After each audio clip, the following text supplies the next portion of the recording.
ജപമാല റാണിയായി വാഴുമമ്മ സൂര്യപ്രശോഭയിൽ വാഴുമമ്മ എൻ്റെ കർത്താവിൻ്റെ അമ്മ എൻ്റെ കർത്താവിൻ്റെ അമ്മ എൻ്റെ കർത്താവിൻ്റെ അമ്മ.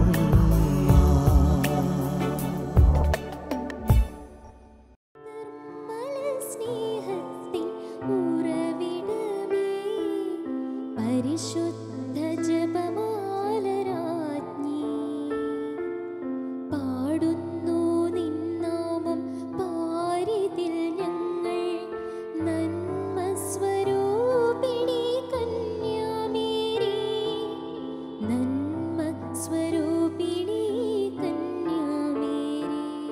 ഒരു ഗായിക എന്നുള്ള നിലയിൽ നമ്മൾക്ക് അല്ലെങ്കിൽ ഒരു ഗായകർക്ക് ഒരിക്കലും ചിന്തിക്കാൻ പറ്റില്ല അവരുടെ ശബ്ദത്തിന് എന്തെങ്കിലും പ്രശ്നം ഒരു നിമിഷമെങ്കിലും പാടാതിരിക്കാൻ പറ്റാത്തൊരവസ്ഥ അവർക്ക് ചിന്തിക്കാനാവില്ല.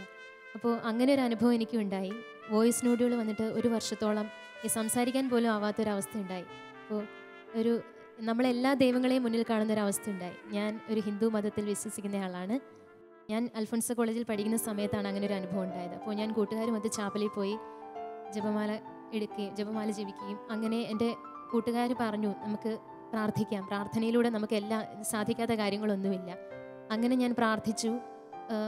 ശരിക്കും ഓപ്പറേഷൻ ചെയ്യണം എന്ന് ഡോക്ടർ നിർദ്ദേശിച്ചിരുന്നായിരുന്നു. നമുക്ക് ഈ വോയിസ് നോഡുകളുടെ ഒരു പ്രത്യേകത എന്ന് വെച്ചാൽ വോയിസ് റെസ്റ്റ് മാത്രമേ അതിനൊരു മരുന്നായിട്ടുള്ളൂ. അല്ലെങ്കിൽ നമ്മൾ ഓപ്പറേറ്റ് ചെയ്ത് അപ്പോൾ വോയിസ് ടെക്സ്ചർ മാറിപ്പോവും, വേറെ എന്തെങ്കിലും ഒരു ശബ്ദമായും പോവും.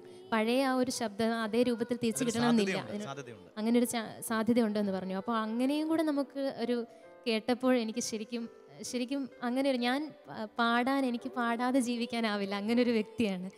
അപ്പോൾ അങ്ങനെ പരിശുദ്ധ അമ്മയോട് ജപമാല ജപിക്കുകയും പിന്നെ പ്രാർത്ഥിക്കുകയും ചെയ്തു.